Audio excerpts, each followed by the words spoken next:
Anglophone separatists in Manu division of the Southwest region killed and dismembered 5 gendarmerie officers along the Mamfe-Ekok trans-border route. Condemnation and outrage pours in from the different parts of the country and beyond. Also, Cameroon's Minister of Public Health, Dr. Maroda Malashi, issues warning signals to inhabitants of 8 out of the 10 regions in the country concerning heat wave and dehydration for persons living in the said region to always do the needful to stay dehydrated. And the Center Regional Chief for Research and Criminal Investigation at the Judicial Police in Yaoundé, Gaston Dongo Ekpok, warns against drug abuse as a gang of assailants who recently killed and abandoned a lady in her home in one of the neighborhoods of Yaoundé were recently arrested. Those were major stories. Good evening to you all. You are welcome to High Prime of Tuesday, the 14th day of May 2024. For presentation, I am attending Larry Kevin Tabot. We start off with this lead story. As we did mention earlier, 5 gendarmerie officers of Manu division, precisely in the locality of Uyumojok, has been killed and dismembered by members of the Anglophone separatists as they were on their way to one of the missions assigned to them. According to preliminary result or investigation, information gotten from that part of the Southwest region, the said assailants, who happens to be the Anglophone separatists, say they are the one in charge of that area. As we have details in the upcoming reports. Despicable, horror, outrageous, and abominable are the few words one can describe the gruesome killing of 5 gendarmerie officers along the Mamfe-Ekok Trans Highway route recently in Uyumojok subdivision in Manu division of the Southwest region. Killed in the most dehumanized way, the separatist fighters parade the mortal remains of the slain 5 elements of the Cameroonian Defense Force as the ammunition of the soldiers are being seized. This horrific unfolding of events that is coming into place on the heels of the 52nd edition of the National Day celebration and happening in Manu division that has been relatively quiet as compared to other areas when it comes to the hostility of violence. To the perpetrators of this cruel crime against humanity, one is tempted to ask, where is your conscience, brother? Aren't we supposed to be one another's keeper? No matter the situation, acts like the gruesome killing of those 5 gendarmerie elements is quite outrageous and despicable, and it must be condemned at all costs. And we move on to the nation's political capital city of Yaoundé, where the Central Regional Judicial Police over there in Yaoundé has presented a gang of hoodlums to the public after they were the ones who masterminded and killed a lady in her own house after she was being robbed, assaulted by the gang of 4. After this gruesome incident that took place some days ago, it only led to 2 weeks later on where the corpse of the lady was found in a decomposing state over there in one of the neighborhoods of Yaoundé, as our reporter Rita Mafani Mujoko tells us more. Today's hard drugs consumption amongst Cameroonian youths beats every imagination as these young stars take absolute pleasure in consuming these dangerous substances that cause them go haywire. A recent happening in this light is the recent killing of a damsel in Yaoundé by young men who broke into her residence, making away with money and other valuables. The Divisional Office for the Judicial Police for the Central Region received a complaint from the family of the said lady that their daughter was nowhere to be found. As such, they were asked to later on pay a ransom of 100,000 francs from the abductors, but after receiving the money, she was later on killed in a very despicable way. Alors que de toute évidence, alors que la famille s'attelait à mobiliser la dite rançon, eh bien ces bourreaux vont entreprendre cyniquement de l'exécuter dans des conditions d'ignominie et d'atrocité. The gang of 4 youngsters being presented to the police, the Chief of Service for Research and Criminal Investigations in Yaoundé cites massive drug consumption being the principal cause of these acts of criminality. The alleged armed robbers performing on how they carry out the criminal act on the lady, the chef of service for research and criminal investigation says the lady's corpse was discovered 2 weeks after being killed. Absence, et à son arrivée, eh bien, ils vont la prendre à partie, la ligoter autour d'une chaise, bâillonner. Suffocating their victim with a plastic bag. The victim shows signs of agony that later on saw them hitting her with a big stick that will lead to her tragic end, and her corpse will only be found in 2 weeks' time later on in a decomposing state. After our discovery, we sought out to identify those responsible for such a crime that led us to the set gang. They were presented before the Attorney General. We want to call on the population to be mindful in the rate of drug consumption, as it is quite prevalent in our Cameroonian society today, as these set young men were under the influence of drugs. We call on everyone to always call the toll-free numbers, that is 1500 or 117, whenever they find a suspected case. Another macabre incident happened in Yaoundé less than a month ago when a young man killed and dismembered his mother with the assistance from friends. With this, one can say the rate of femicide and criminality is fast gaining steam in the nation. From Yaoundé, we take you to the town of Buea in the southwest region, where the paramount chief of Buea, His Royal Majesty Chief Dr. Robert Esoka Endeli, has commissioned the newly traditional council members of Lower Ewonyo Mongo village or area in the Buea chiefdom. Chairing all of the members, the traditional authority charged them to be assiduous towards the execution of office and making sure that peace, development, and other good initiative is being maintained in the Lower Wonya Mongo area of the Buea area. More with our reporter on that story. The people of Lower Wonya Ewongo area in the first-class chiefdom of Buea are all out in their numbers for the installation ceremony of the traditional councillors of the area. The event that was presided over by the paramount chief of Buea, who called out on them to work closely with the quarter head, something he reiterates. The ceremony today is to actually show the councillors of Lower Wunyamongo to the population of Lower Wunyamongo in the presence of the Naliomo, the paramount chief himself. So he himself can see the cosmopolitan nature of our quarter and the people I'm going to work with. So today is their installation. Calling out the different councillors, the quarter heads emphasize on the mandate and prescription of the said councillors. The selection was based on the various zones. They came from their various zones. They were recommended by their various zones as their own leaders. It was not the quarter head who selected them or somebody who imposed them upon us. So we went to their quarters and their quarters said, these are the people we are going to give you to work with. So that was the first criteria. And after that, we have to look character-wise. If actually such a person is a community-oriented person, is a peace-loving person, and somebody who can actually sacrifice for the community. And on top of that, you see there are some elderly people who are here because they are our advisors. So they must be there to guide the younger ones. In total, some 31 councillors are expected to make sure peace, unity, development, and other good virtues comes to the area. The duties of councillors, as stated by the document handed to me by the paramount chief, is that the councillors have to make sure that their quarters there is peace. There should be unity and there should be development. One other thing is hygiene and sanitation. You have to keep your quarter clean. We are not only quarter heads to be prosecuting people for wrongdoings or things like that. We have to advise people. We have to sensitize them.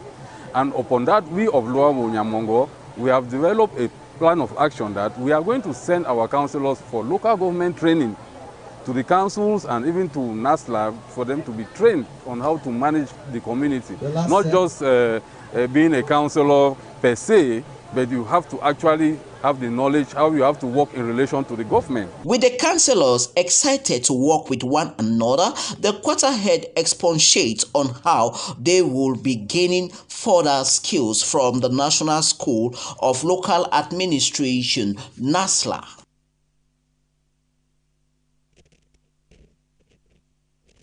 And we remain with traditional authorities. This time around, we take you to the second-class chiefdom of Great Support, where His Royal Majesty Chief Etina Monono of Great Support has recently commissioned the recently appointed or elected assistant quarterheads of Quarter 8 neighborhood of the Great Support village, as he asked him to make sure to work in close collaboration with the quarterhead of Quarter 8 in the Great Support village area. The installation ceremony was an avenue of cultural display as the different cultural zones of Cameroon were heavily represented. Our reporter Alice Leke Lengui Kome was there and now comes back with this report.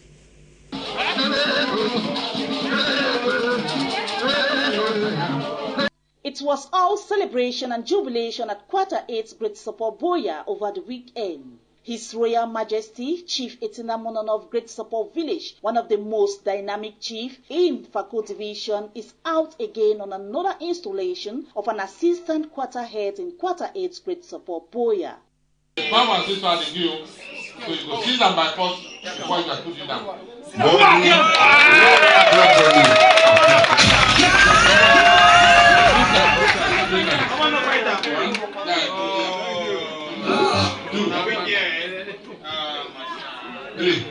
The message is always like I'm giving everybody. I want the administration to come down to the common person.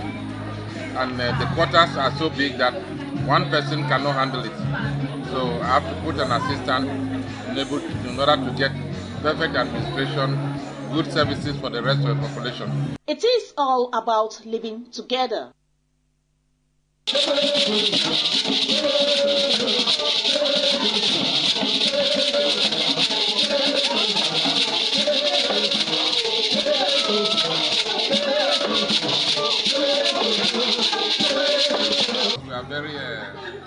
are very receptive, and we make sure that we don't discriminate, and everybody in Great Support feels at home. Even when it comes to land and so on, we make sure that everyone has a fair share of what the village has. The new quarterhead plans to give his best to his community. We choose him to be the quarterhead, and I believe that the God has given the chief and the quarterhead to choose me as an assistant. I know the God have appointed me for a reason, and I believe by the grace of God, I will be able to achieve that reason that He has called me for. So I know that since I've been saving for long. I've been saving like a servant in a shop, and God has decided to expand my saving capacity. I hope that I will not fail them. I will not fail the entire Quarter 8. I will make sure that Quarter 8 will be a quarter that people will come and learn something from me, come to me, and go and extend it to our quarter also. Different groups, the old, the young, all came together in their numbers to hail their king and to support his decision of installing an assistant quarterhead in Quarter 8 Great Support Boya.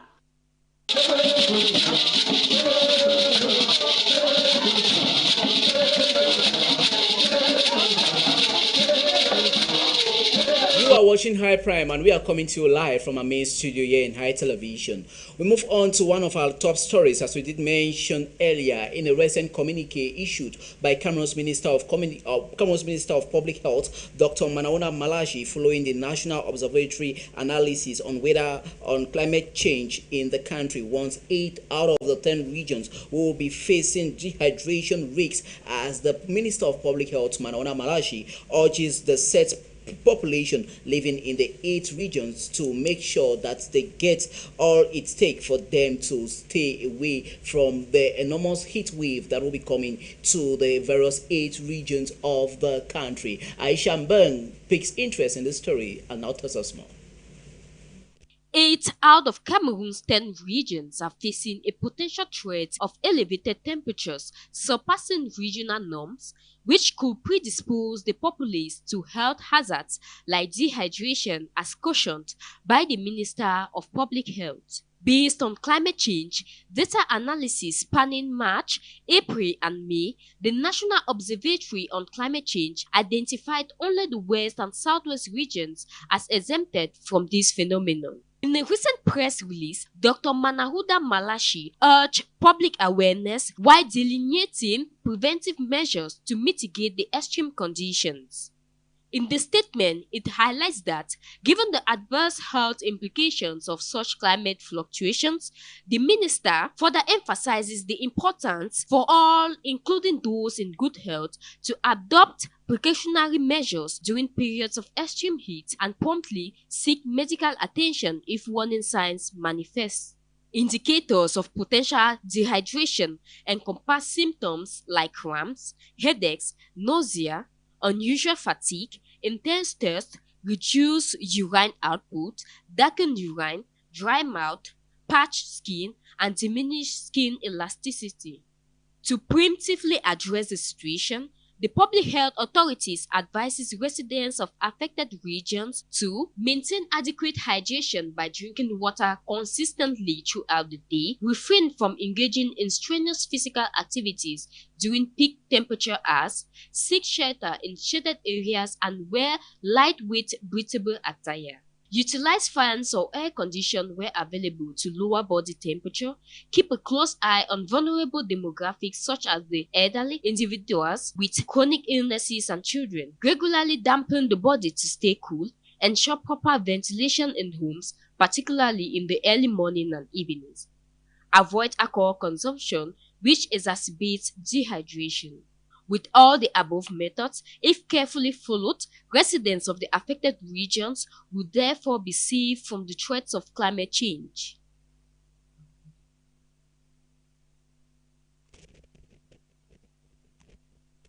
And we talk poverty, something which many people don't want to affiliate to. Recently, the National Institute for Statistics has published a report or finding on the poverty gap in the country. In the said report, it was revealed that 2 out of 5 Cameroonians live on less than 1,000 francs a day. As such, 10 out of the country's purported 36 million people live on less than 1,000 francs a day. This has gone a long way to show the poverty gap in Cameroon that keeps on getting wider and wider as the days goes by. Our reporter on that story is Cynthia Latte. According to data from the 5th Cameroonian Household Survey, published recently by the National Institute of Statistics of Cameroon, nearly 2 out of 5 Cameroonians live below the national poverty line, established at 813 francs CFA per day and per person. These findings reveal that around 10 million people out of the country's 27 million were considered to be living in poverty in 2022. INS reports that the situation results from factors including insufficient economic growth, distortions linked to the redistribution of wealth, as well as the various endogenous and exogenous shocks linked to Russia-Ukraine conflict and fluctuations in world prices of raw materials and exported products. The poverty is more spread in rural areas where the incidence is 56.3%, while urban areas record as much lower incidence, estimated at 21.6%. Consumer inequalities remain high, with the richest 20% of households consuming 10 times more than the poorest 20%. Some conflict-affected regions, including Far North, Northwest, North, Adamawa, and the East, are the poorest, with poverty levels higher than the national average. While the average economic growth rate stood at 2.6% over the period 2020 to 2023, the poverty rate remains at 38.6% in 2021-2022, compared to the objective of 30.8% set for the National Development Strategy, whose implementation covers the period 2020 to 2030, nearly 8 points of gap to be absorbed. Fascinating reporting there, and something needs to be done in order to bridge the poverty gap in the country. Moving on to something else, we focus on our health reporting for today's newscast, where some health professionals who are professionals in the toxicology domain from the Faculty of Health Science of the University of Buea answered present for the second toxicology seminar that recently took place on the campus B of the Faculty of Health Science of the University of Buea. The meeting that was presided over by Professor Asongalem Emmanuel Acha, who called on the members of the public to be mindful in way they use and manage pesticides and other toxic substances that is quite detrimental to the environment and the human health. Our reporter Daniel Ikomembua spoke to him one-on-one and now comes back with the following package. Recurrent episodes have been reported in Africa include toxic hazards in consumers' products ranging from food to herbal medicine, drugs and cosmetics. It is against this backdrop that the Faculty of Health Sciences at the University of Buea has organized her second annual Toxicology Open Day seminar to educate students and participants on the danger of these toxic substances. Illnesses appearing in our hospitals. We have a number of deaths, most of which people may not explain, but they result from the activities of these people, of which they don't know that it is the activity that they were performing or their lifestyle that is leading to whatever they are having. Taking place at the Campus B was chaired by Professor Peter Sakwe Mesumbe, representative of the Vice Chancellor. With theme Chemical and One Health, Challenges and Solutions, gave the opportunity for Professor Asongalem Emmanuel to explain the preventive mechanism. The first thing is awareness, which the populace is very, very unaware. Many people are very, very unaware. In particular, this grass herbicide, which they are using without any control. I want to say that that is the origin of most of the problems we are facing.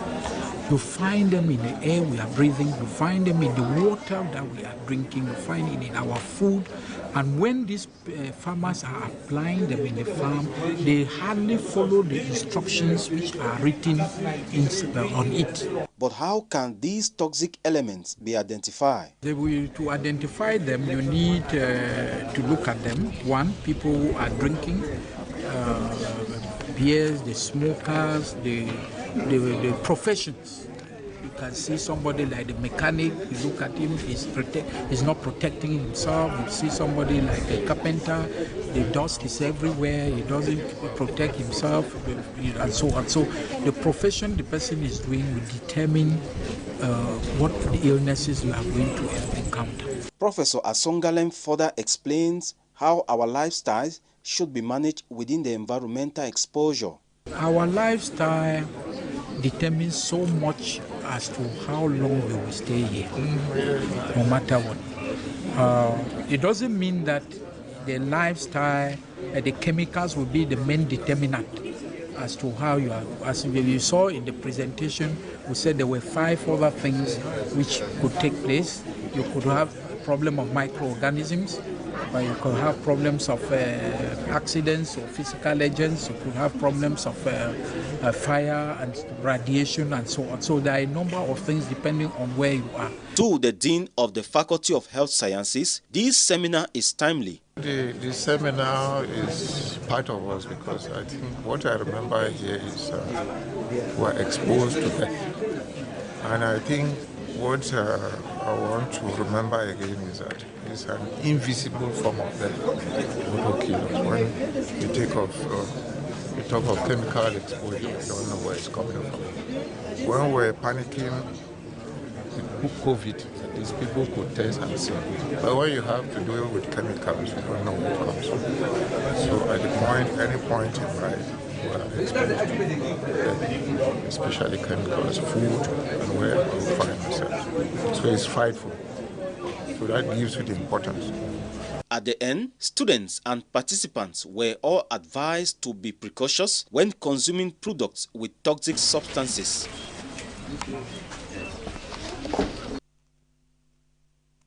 And on our discovery package for tonight's newscast, we focus on Cameroonian-born Lucien Fozo, who recently presented to the Cameroonian public his newly manufactured electric motorcycle known as Babana 237 to the entire public. The electric bike is out to address the inadequacy of fuel and addressing the environmental hazard caused by fossil fuel in a way staying in line true with one of the UN's Sustainable Development Goals, as our reporter Aisha Mbong has more. The first eco-electric motorcycle that is manufactured in Cameroon, known as Babana 237, is taken on the streets of Yaoundé as the silent motorbike makes her way through the political city smoothly. Babana 237. Babana 237 is an electric motorcycle made in Cameroon. Babana 237 has the capacity of covering a distance of 120 kilometers. A bike that has the capacity of 0.2 kilowatts of energy has a charging system of 490 kilograms. L'environnement. The electric bike that can be charged on power or via solar energy, thus giving it the environmental friendly nature she offers. With this, it is making the environment not to be polluted as Cameroon and the world struggles with the different effects of climate change. The power storage box permits the free flow of energy to circulate and to guarantee preservation. Babana 237 doesn't consume fuel. Our company made sure of that. We have 4 of them that need assistance. Juste besoin de l'accompagnement qui va avec. The motorcycle that doesn't consume fuel is quite an innovation in Cameroon and the African continent. With the capacity of charging the bike for a duration of 4 hours, the team behind this innovation says they have 20,000 prototypes that are waiting for its commercialization. With Babana 237 shaping the world of innovation, many are now looking for export substitution policy to be enacted. Fascinating there, and congratulations to the inventor Lucien Fozo. With that newscast with that news item on the discovery page on our newscast today, this is what concludes today's news High Prime for Tuesday, the 14th day of May 2024. For me and the entire crew, it's a blessed stay in the company of High Television, as the newscast will be yours tomorrow exactly 8 p.m. Good night.